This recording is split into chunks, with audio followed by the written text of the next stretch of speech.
All right, here we are, episode 101.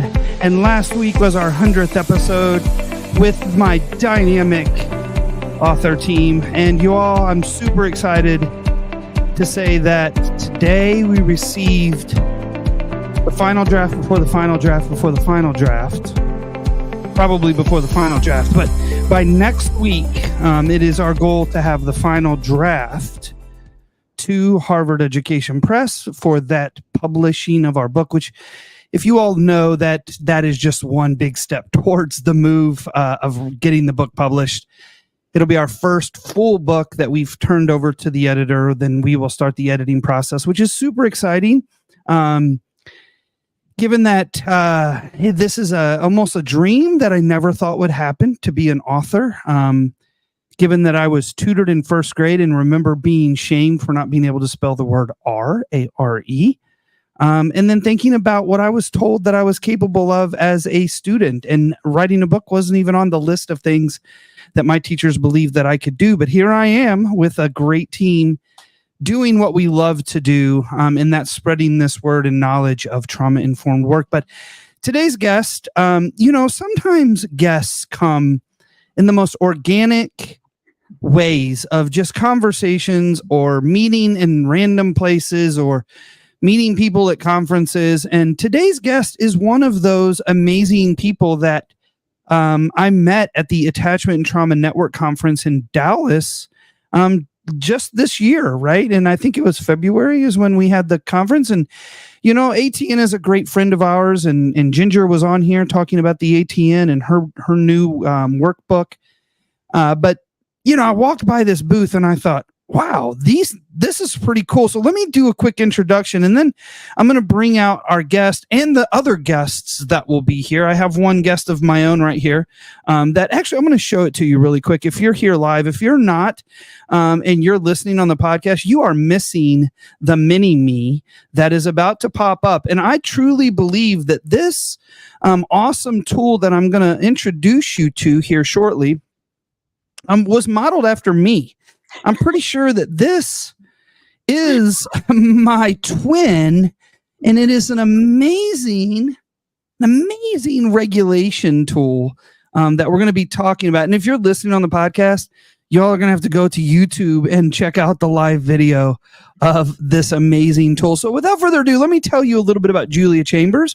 She integrates all of the skills acquired over the course of 3 master's degrees in art history, museum studies, and public art studies, museum directorships, consulting projects, not-for-profit board leadership, world travel, and being a mother of 3 delightful young men into running Mimbleball. And that is my little friend right here who looks like me, right? I believe this is made after me, which Mimbleball actually turned out to be exactly the skill set needed to help design, manufacture, promote, theatrically analyze, and share a spark of joy and icebreaker connection, and essentially calming comfort that are manifest in Mimbleball. So without further ado, Julia, welcome to the Trauma Informed Educators Network podcast. Tell us a little bit more about yourself and our little friend, the Mimbleball. Your fun, fluffy friend. Thank you, Matthew. It's so nice to be here. I really appreciate this opportunity. And everyone needs to know that I did not know who Matthew Portell was. I just was making gentle, kind fun of his wonderful beard, because that's just how you have to entertain yourself at conferences. And Mimbleballs, they do that like that, but they also flip upside down like this. And these were invented 7 years ago when my youngest son was 10. And I say that because it was created from play. There was no design ideas coming into play, and never dreamed that I would be sitting here with Matthew on his podcast 7 years later, talking about what a wonderful intervention tool they are to allow people to connect, calm, and comfort. And that comes in really handy, as everyone knows who works in the field of trauma, of education, of wellness, in hospitals, forensic interviewing in the justice system, because that's what we all need to truly connect with another person. So we had a Pokeball party. I could dive right into this, and made about 30 felt red and white Pokeballs that all the kids threw at each other and had a blast. And the next day, my genius son, Theo, said, Mama, will you make one of those Pokeballs and make it with faux fur, leave one panel. He set these wide set button eyes, and then he did that. And then all of a sudden, he cut the bottom off. So instead of being a Yeti, it looked more like a human. And then we saw that it did this. So here's superpower number 1. This is the mini. And you just bring it down on your hand. And then you have a surprise, and it distracts, and it allows people to share a moment of joy that is unexpected. Yep, you're a bopper, Matthew. And then after that, you can make a gentle imitation of some of your bearded friends. Sorry, that camera's weird. And then if you have a grumpy teenager, for example, that you're trying to connect with, you could tell a story about maybe Dwight from The Office.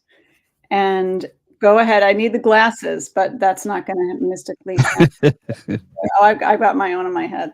And then tell a ridiculous story about Dwight and Michael and from The Office and something that they did. Again, it's just a narrative tool. I could pick any character, and I could do Jimmy Neutron. I could do whoever else. The hair is kinetic, it's static, it stays. So you've got a comforting thing that will just tell stories for as long as you like. But then what you really want to do is get it into the children's or the adults' hand. Staff meetings, I highly recommend it. I'm going to switch over to Gabe here. So there's 2 sizes. And this is the 3.5 inch, and this is the 5 inch. And you get it into the child's hands, and all of a sudden they are petting a Pomeranian puppy, and it's a ball. And we all know exactly what to do with the ball. It's a stress ball. It's a fidget. It's got these wide set eyes that, you know, the first application I'll say is the interception of safety. And I learned these things. I should have said, first and foremost, I am not a psychologist. I am not an expert in the field. I am in awe of teachers and everybody who works in the trauma field. And I learn something every single time I go and listen to Bruce Perry give a lecture about the or Dr. Porges about the polyvagal theory and about how people can re-regulate and take advantage of sessions and calm. Because if you have a tool in your hands that you've given into the kids' hands via a talking stick or via, you know, just playing a game because it's a ball, and they can get it. And naturally, they're also going to see the wide set eyes, the puppy dog effect, interception of safety. There's no mouth. There's no judgment. They get it into their hands. And I've seen more than 1,000 times over. It's the most natural thing in the world. And it's as soft as a Pomeranian puppy. Am I right? Is it true? Absolutely. It's extremely soft. And for those of you who are listening on the podcast, it really is exactly as Julia described. It is just a soft, and this back material is so soft. And then the hair is, it just flexes whichever way you want. You can design it. It's kinesthetic, I think is what you said. Kinetic, something like that. But it is amazing, you all. And immediately when I saw it, I went, I would have used this as a principal. Because we talk about when kids are dysregulated, right? And I have talked about so many things in this podcast, from using a pulse oximeter on a student's finger to let them watch their heart rate, to start breathing with them, to show them their superpower of breath and how they can decrease their heart rate, to the spot it game with the little cards that has one figure on the card in common, and you have to really analyze it to figure it out, all the way to find it, which is a tube of beads that is filled with all kinds of random things, including the hardest I found is the little googly eye that you have to find. All these are tools, right, to help self-regulate, co-regulate, and any dysregulated student. And these are tools that can be used regularly. And when I saw this, I thought, man, because the first thing I thought, to be quite honest, and this just tells you about my experience, if a kid threw this, it would do no damage. Yeah. Oh, Right. huge. It would do no, like I could throw it up against my raw right here and it's super soft. I think it even a little bouncy. Oh my gosh, I just knocked a picture off the wall. Literally. But it's a tool. And when I started talking to Julie, I actually made a joke. I'm like, listen, this I have to have because it looks like me. Although my eyes are more close together than wide set. And then I started playing with it, right? And then all of a sudden I'm like, dang, this thing is amazing. So I started thinking, what else could I use it for, right? And if you are a restorative school, a talking piece is such a powerful tool that you have to have when you're doing community circles, when you're doing staff circles, if you do them with staff, if you're doing restorative processes. This could be an amazing talking piece because I've learned, people's hands have to be busy too while they're also thinking. And this is exactly what that is for. So having this as a talking piece could be absolutely amazing. And then going off what Julia said, right? You get the hair of the Mimbleball and you can do it whatever you want. And then you just bop it and it absolutely looks like sometimes we feel. And that is just whoo. And then getting ourselves back, right? Regulating, getting our hair back together, getting ourselves picked back up and ready to regulate. So the tool is amazing. So Julia, you gave us kind of the background. So how did you transfer this from being a tool that your son kind of helped think through to, wow, this can be used as a tool in schools and hospitals and mental health and wellness? How did it transform into that? Tell us a little bit more about that. It was a total fluke. Like I said, when my son, I hope your picture is okay. When Theo invented it, my three boys, with ADHD children, you throw them in the swimming pool and they're all, water polo practice or whatever. We're based in Southern California. That's the other thing. We're in San Diego, North County. And the thing about these is I would bring them to make on deck. And I had a swarm of children around me, and I am not exaggerating. And especially when I'd finish one, and then I'd say, hey, check this out. And then we'd do the bop. And people just couldn't believe it. And they said, I want one of those. I need one of those. And they'd take it. And I've never seen a reaction to a toy like that. And like I said, I've got 3 kids, a lot of networks, schools and everything else. And so I thought, well, there's that. They're appealing. And I think it's half that people just feel an instant connection because of the puppy dog effect, because it looks like such a safe place, which is going to help any counselor, any teacher. And I could fill this whole podcast just with feedback stories, which is how I learn about these things at conferences and things. But so we just kept going with it. I started giving them to the school counselors and then the principals and then teachers as gifts. I figured, give them something different that I know is going to help them in the classroom and in their offices. And we have therapist friends and, just in your life. And then we started giving them as gifts and getting this incredible feedback and applications that I had never dreamed of. I mean, people would come over to pick up their kids after a play date or whatever when my kids were littler. And I'd just see a mom and she would just do this. And she'd just never stop moving her hand. And after about 20 minutes, I was like, do you feel better? Because you have not stopped moving your hand. And she said, you know what?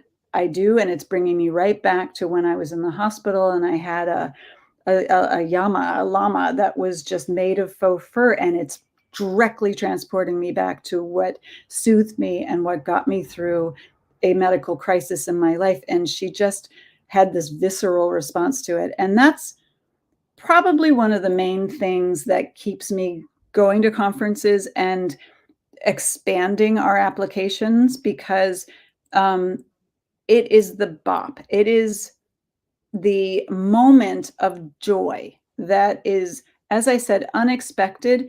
And I think Esther Perel said at some point, that is the thing we missed over COVID. And I heard on your last podcast, the pre and post COVID, and we are struggling a bit more in a lot of ways, but we missed that element of surprise because our lives were so regimented. And now that we're back, people almost forget how to interact. And that's a whole nother thing we could probably spend another podcast on, is we're all on our social media. And this reminds us about that visceral fun and surprise that we can share with another human. And Brene Brown, I think, would appreciate this. Hey, Brene, if you're listening, that if you can do this and share this moment and laugh together and take it aback and distract someone, and then you can have that vulnerability shared. If I'm the counselor, I'm trying to reach out to you. I'm trying to make you laugh. I'm being silly. And wasn't it Catherine Price and her book about fun, where she says, if you can share surprise, unexpected between two people who are just going to belly laugh together, or just, try and bring that wall down. If you're laughing, or even if you're smiling on the inside, you're talking. And then with counselors, with teachers, I mean, you have such precious time with the kids. And I have also heard you talk on your podcast about time. There's never enough time, and there's never, enough money and things like this. This can help, because if you can get the rapid rapport going on, and I'm not making this up, I'm just telling you what I've been told. And I am a student. This is the fortunate tool that I'm so grateful to you for allowing me to show the BOP and tell people about it. It is more fun to see it. That's true. But it's so much more fun just to have it in your hand and touch it, and let it be the stress ball. Let it be the fidget. Let it be I even had a counselor come up to me at a conference. She said, I got it from you last year, and I got to show the best thing I do. She had littles, and she said, a third grader comes up and is crying. And she's like, check out my friend. And then she just starts to go like this. And then all of a sudden, it's not in the kid's face, but at this point, the child is just like, what? And then she's like, do that to me, check it out. And then she tosses it to them. And then they have their own thing. And they're like, oh, check it out. They're not crying anymore. And they've totally forgotten what was wrong in the first place. And they're engaged. And people tell me all the time, I've just never seen something that can do this on all these different levels of engagement. And the brain loves novelty, right? We know that. Research is very, very clear that the brain loves novelty. And this is a novelty in that it is all of those things that you just described. And I'm sitting here thinking, as a teacher, how could I have used this, right? And the first thing I thought is there's a little hook on the back, right? So you can put your fingers through. But I also thought, those adhesive little hooks that you can put on the side of like a command strip hooks. Yeah. I could see this being on the corner of every desk in a classroom, right? And as a kid is feeling frustrated because of whatever's happening, this could be an indicator, right? Just do this as an indicator to I'm feeling frustrated, and then put it on your hook that tells the teacher, hey, I'm frustrated right now by the work or whatever's happening, right? That could be an indicator. Or if you're feeling excited, right, you could just put it in a certain way. So kids could indicate how they're feeling based off of this, and using it as a tool. Because I think that's the thing. Sometimes I've learned, we had a student in my school that was pretty non-expressive, right, verbally, and it's not uncommon. And it wasn't that he was nonverbal. He could speak. He wasn't comfortable speaking his feelings. And we found this magical tool of a puppet, and it looked like him. His hair looked like him. His skin tone looked like him. It looked like him. And we found that all of a sudden this student became alive. And you could ask him about what he was feeling, and he would express it through a puppet, right? And then that puppet actually moved to a chicken puppet, which he found that, I'm not joking you, we went from one thing to another. I just went back to the school that I used to be the principal, and this student does no longer use a puppet, but is expressing himself in such a way that is mind-blowing to me. That when he's upset, he's angry, he's frustrated, he has a place that he goes. He's able to tell exactly why he needs to be there. He goes from not only being able to express why he needs to be there, but what he needs when he's there. And then he gets himself self-regulated, right? And through some co-regulation. And then he transitions right back to the classroom. And I can see this, especially if you're talking about younger grades, as a tool that can go with them, right? I know that at my school, we had reading bears, and they were made for the students in pre-K. We had an amazing volunteer who made them for pre-K students. And I could see this being a tool that goes along with them, right? And it is fun, you all, and it is very entertaining. I brought it home, and I have a 13-year-old, and I said from the ATN conference, and I said, check this thing out. Now, I'm not going to lie, you all. I had to go into his room because it was on his on the back of his bed before the podcast. So I went in and got it from him because, again, he's 13 and he thinks it's awesome. So, and I think sometimes we can make things more complicated than they have to be in this work, right? And this is a fun tool that can do really complex things that doesn't have to be complex, right? I mean, the Bop It is so, I mean, for those of you who are listening, for those of you who are not, again, I encourage you to go to the Trauma Informed Educators Network YouTube channel and look up episode 101. And by the way, if you didn't know, all of our episodes are actually on YouTube. And I'm really proud to say that we know of at least 6 universities who use them as part of their curriculum. So, hey, there you go. But here you go. Check this out, right? Just watch. If you're on here, we've done it like 4 or 5 times, y'all. Look at this.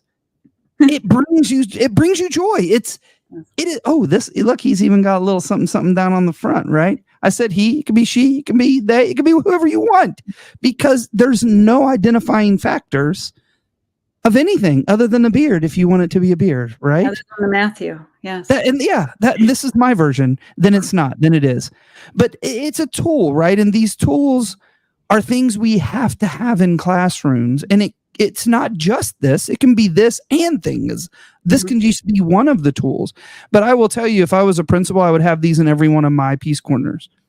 And I can guarantee you, without doubt, students would love them. They would love to have this as a tool for them, and to share and to even take with them. And I love that you have multiple sizes, because I see the bigger one could be really part of the talking piece, right? And be more of a classroom piece, where this one could be individualized. So tell me why the different sizes. Where did that come from? It's exactly that. So the big one is the original, and it's about 5 inches, and and then the mini is about 3.5 inches, and it definitely is more portable. They all do have the thing on the back, and starting with the next shipment coming in May, this is going to be a lot more elastic, so you'd be able to shove your whole hand through it. And then imagine it can just be on your wrist, and if you're reading, it's your reading buddy, because these wide set eyes are not going to judge. There's nobody going to laugh or smile or frown, and it's a very safe audience. If you need a reading buddy, if you need, I love your idea about expressing how you're feeling and having it be a signal.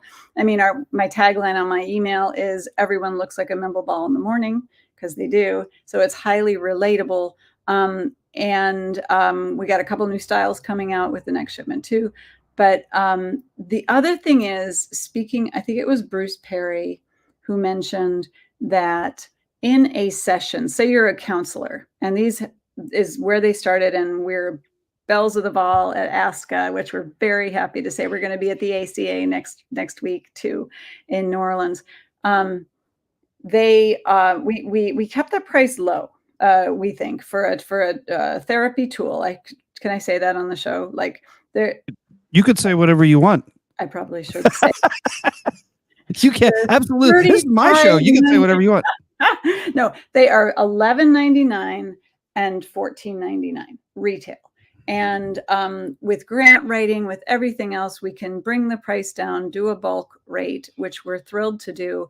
We had a school that bought 500 of them after COVID to welcome every student in the school back, in the elementary school. And they helped us come up with this Calm and Comfort card, which I'm putting my fingers in front of. But awesome. For those who are on the podcast, it's like a guide, basically. It's the simplest instructions. And what you said before is absolutely right. It's ridiculous enough to work, because when people like Bruce Perry or Dr. Porges, or Jackie Flynn from the play therapists, who came up to me at a booth and said, oh, well, I totally see the interception of safety and how that applies, and then the polyvagal theory, and oh my gosh, you could use that for EMDR, and back and forth. And then, but Bruce Perry and his one lecture where he said, in a counselor session or a therapy session, when you really touch upon the trauma that you're there to talk about, and especially when you look into, when you're a forensic interviewer or someone that really needs to get this sometimes truly awful story out in the interest of justice, in the interest of healing, in the interest of moving past the trauma as much as possible, and healing as much as possible, not moving past, but to have something that can, in a session, allow someone, after that 10 seconds or whatever is the limit of what people really are comfortable talking about, the thing they're there to talk about, if they can come back around and be able to re-regulate, then you're going to have a more effective session. You're going to have a more effective counseling session. And then you're re-regulating in the moment. And like I said, never could have dreamed that having this ultra soft, yummy hair on top of this ridiculous head with the wide set eyes that just looks at you. Who would have thought all these things would come together to be such a wonderful talking piece? And just a game. I have a teacher that also just uses it every homeroom, and she comes up with a new game every morning, like throw it in the basket, do that. But if you can have enough for every child, 4 calm corners, 4 counselors' offices, 4 foster child kits, comfort kits. We've had school by 1,000 at a time, which sure, it would be great if every district bought 1,000 Mimbleballs, because there'd be a lot of really happy, comforted, calm people out there, because they are working in over 30,000 students' hands. And I just love that, because it is the most organic, unintentional little helper ever. And I'm so happy that that is the case, because it's a win-win, win-win-win. Well, and I, for some reason, I love Shark Tank, by the way. I feel like you should be on Shark Tank. I don't know if we can like make that happen at some point, but I feel like you should be on there, because right now this is the time, right? Because we are experiencing things we've never experienced in education. We're experiencing dysregulation and a mental health crisis that we've never experienced. And there aren't enough tools out there, right? And what you just said is so true. This isn't just a therapeutic tool. This is a tool that can be used as a calming tool for me as an adult. I mean, to be quite honest, I could see, and shout out to my friends at Capable, and you probably have seen this before, right? Like I use this magnetic fidget that is also feels amazing. And it has pressure. Yes. And so these tools are important, you all. And I hear this all the time. Well, that's not real life. It is real life. I'm a professional. I coach principals every single day. I have these things in my bag every day. And sometimes I bring them out. And whether people look at me with side eyes or not, it doesn't matter. It's what I need to make sure that I'm staying connected, regulated, and assertive in when I'm speaking to people, right? So these are tools that kids can use, not just now, but training them for in the future on how do we self-regulate, right? And when you feel this, it does give you it gives me this memory of like touching really soft things when I was a kid. Like, wow. It's almost like rubbing somebody's head after they've had a nice, fresh, faded haircut. It gives you that tactile feeling of like, man, it's calming, and we need this. And I was even thinking too, in the book that I'm co-authoring, there's a strategy that I used, and we're putting it in the book, called a productive dialogue circle, where you get staff in a circle to help solve problems in the school, right? And again, I can see this being a tool, the talking piece, so that when you're in the midst of talking about these hard things that you're trying to solve within a culture of a school, that you give the adult, whoever is speaking, this opportunity to utilize this as a calming while they're being courageous, while they're having hard conversation, while they're bringing up things that have become potentially toxic in the culture of the school. These are the things that we need to have, not leaving people out to just try to self-regulate and self-soothe however they use, but these tools that we have. But I thought I could see you were getting ready to say something, Julia. What else did you have to share? You just keep bringing up exactly what I would love to share, because the point of it being not just for kids is the other thing, which is huge. And I love, love, love that your 13-year-old has it on his bed, because I sent these to college with my 2 older boys, and my 10-year-old who invented it is now 17, and his 2 older brothers took it, and one of them is a D1 water polo player in New York City. And the first request I got was, Mama, can you send a bimble to my buddy Elliot? And these big 6'5" guys, they still need it. We all still need this soothing comfort. And half the practitioners and teachers and counselors and therapists, I'm pretty sure they're buying it for themselves. And I say bravo, because we all need it. And not only does it calm and comfort, but it disarms people. Because, like I said, kudos to Brene for targeting and identifying the vulnerability that is the key. But to have something that is so ridiculous and can just be a platform for silly is really the thing. And I go to these conferences and hear these lectures on all this super complicated stuff, and how, endorphins are flowing. And, I've heard and met some of the most amazing people, and totally bond with the ones who break it down to the simplest levels.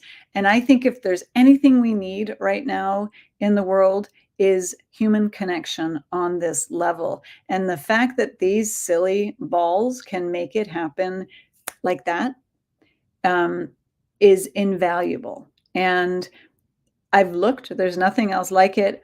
I know that you can get them for your schools with ESSER, with SEL funds.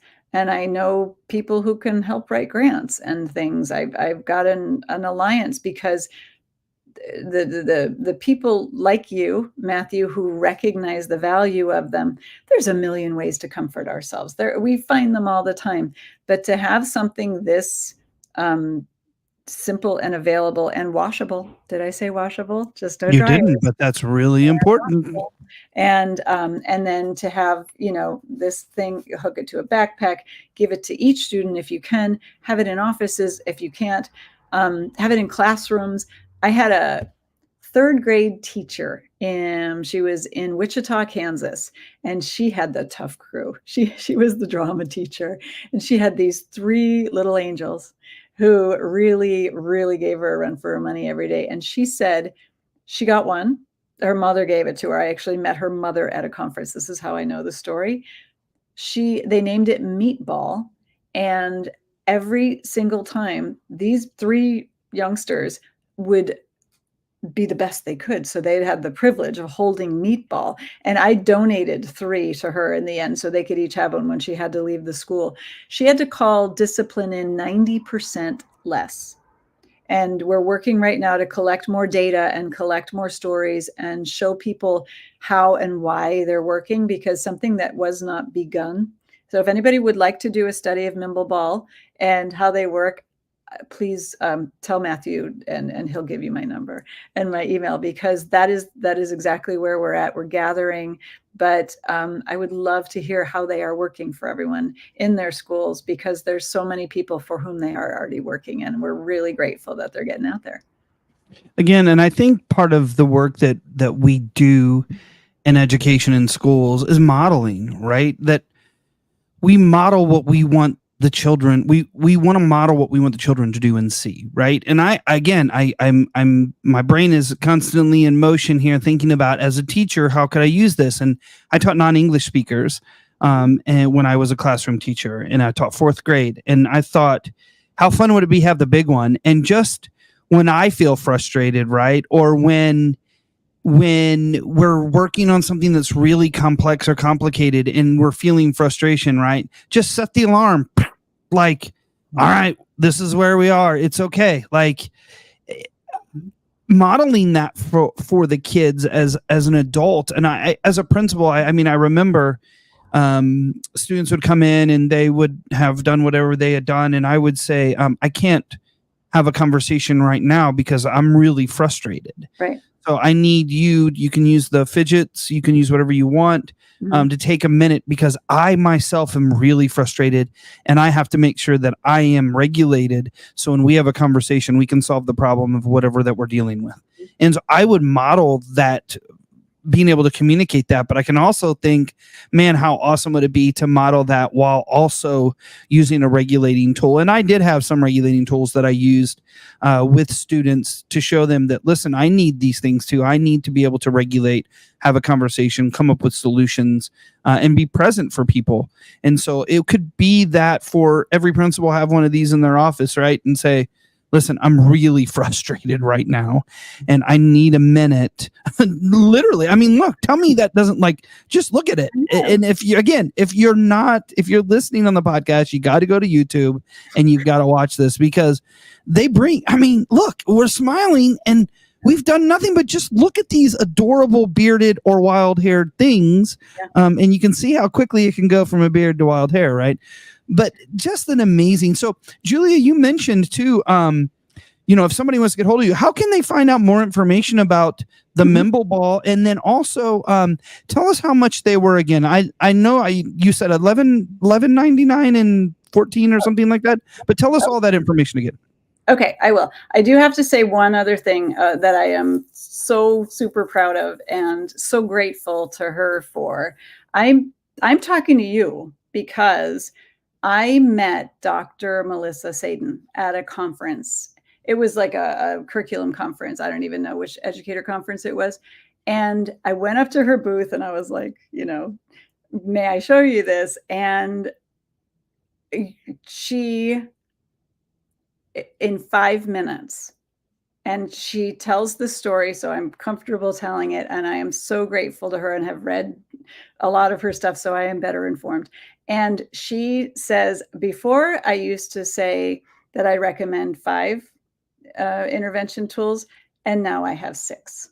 And I was just like, no way, but she did. And I just saw her in Dallas where we met, and thanked her again, because for someone who has that kind of expertise and recognizes this ridiculous thing that does work and does good work, I really appreciate her. So I just wanted to give her a shout out. So yes, Mimbleballs. There are 6, soon to be 8 different styles. We've shown you 3, I think, here.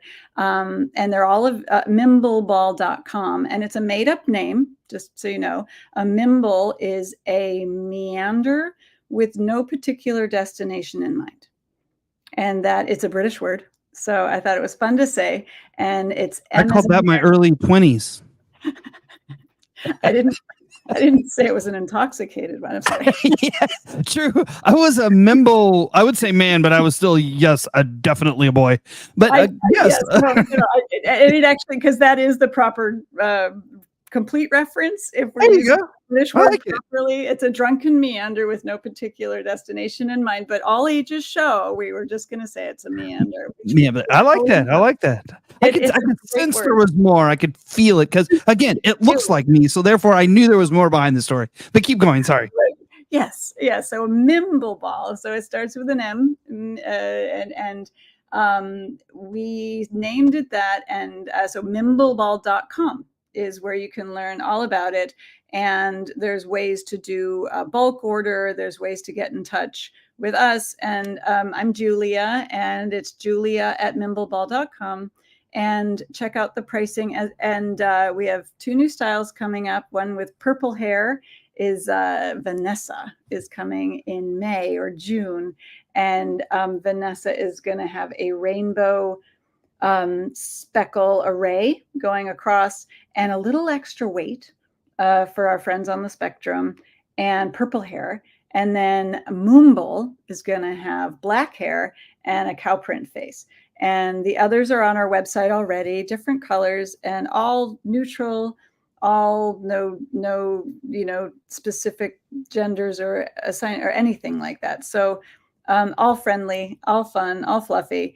And we priced them at $11.99 and $14.99.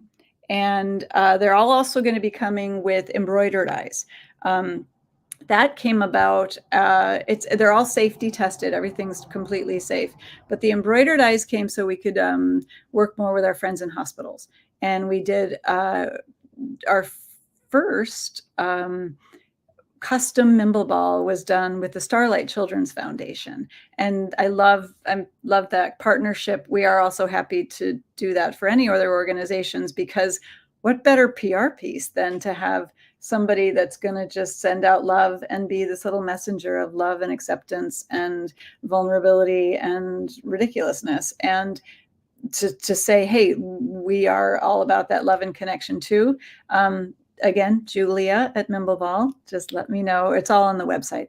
But the Starlight Children's Foundation, they did one called Starry in their colors and everything else. And they flew through their first 1,500 in an instant. And they're out in hospitals all over the country just to bring happiness to children in hospitals. That is their mission. And so we're so happy to be a part of that. And we would be so happy to be a part of any efforts on your parts of organizations, schools. If you're therapists, we can help, and happy to talk with you about your situation and getting them to you in bulk and helping with grants and everything else. Because even if you have like $2,000 left, somebody just called and said, I have $2,600 left. How many Mimbleballs can I get? And I don't know what other product you can do that with. And every single Mimbleball is going to help somebody or several people. And don't forget about your staff, because and you're also gonna offer a discount, right? So because you've listened, and you all, we're not making any, Trauma Informed Educators Network makes no money off of this. We just want to get tools into the hands of people, and when we see a good tool, we want you to hear about it. So Julia and Mimbleball is going to give you a discount if you use Disruptors Unite, right? Which is right underneath my name. It's Disruptors Unite, because that's what we do. And they get how much of a discount? 10%. 10% right off the top.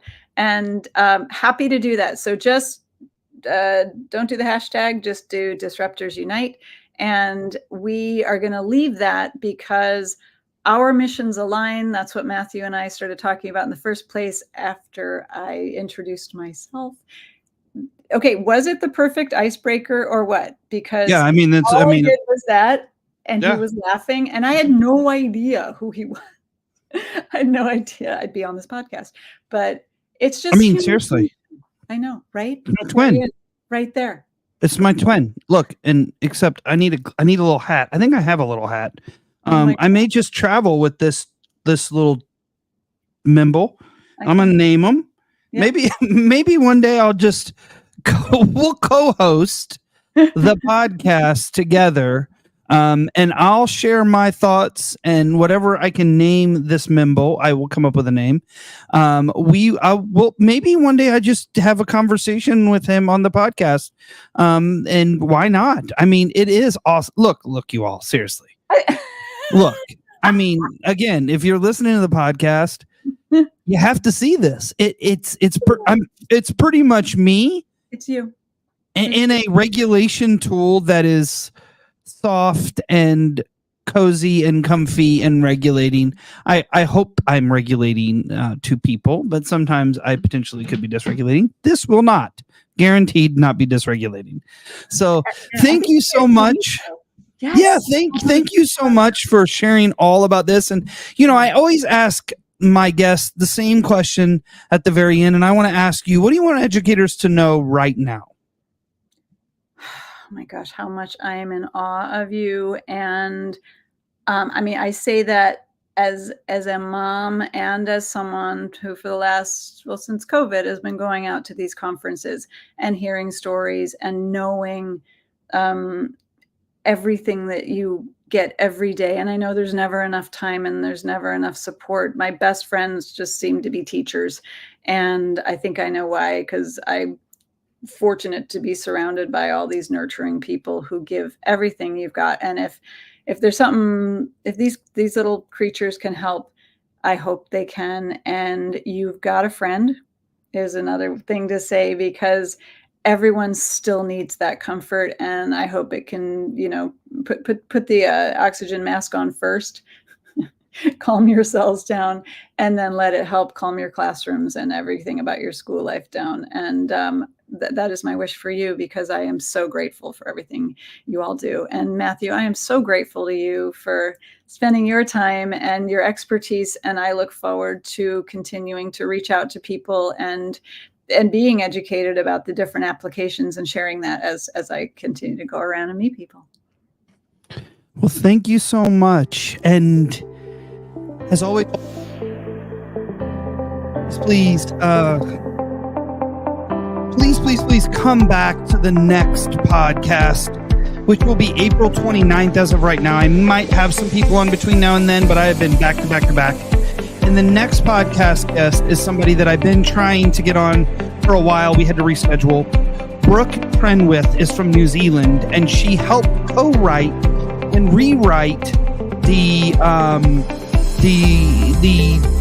social studies curriculum for New Zealand to ensure that it included the voices of the indigenous population in New Zealand. So it is a complete rewrite of the social studies curriculum there across the country of New Zealand to include the Maori people. So please come back for that. It will be a thought-provoking idea, especially for those of you in the United States, and the work we need to do from the work we've done. And that's not always something we're proud of. But as always, please go out in the world and do something awesome.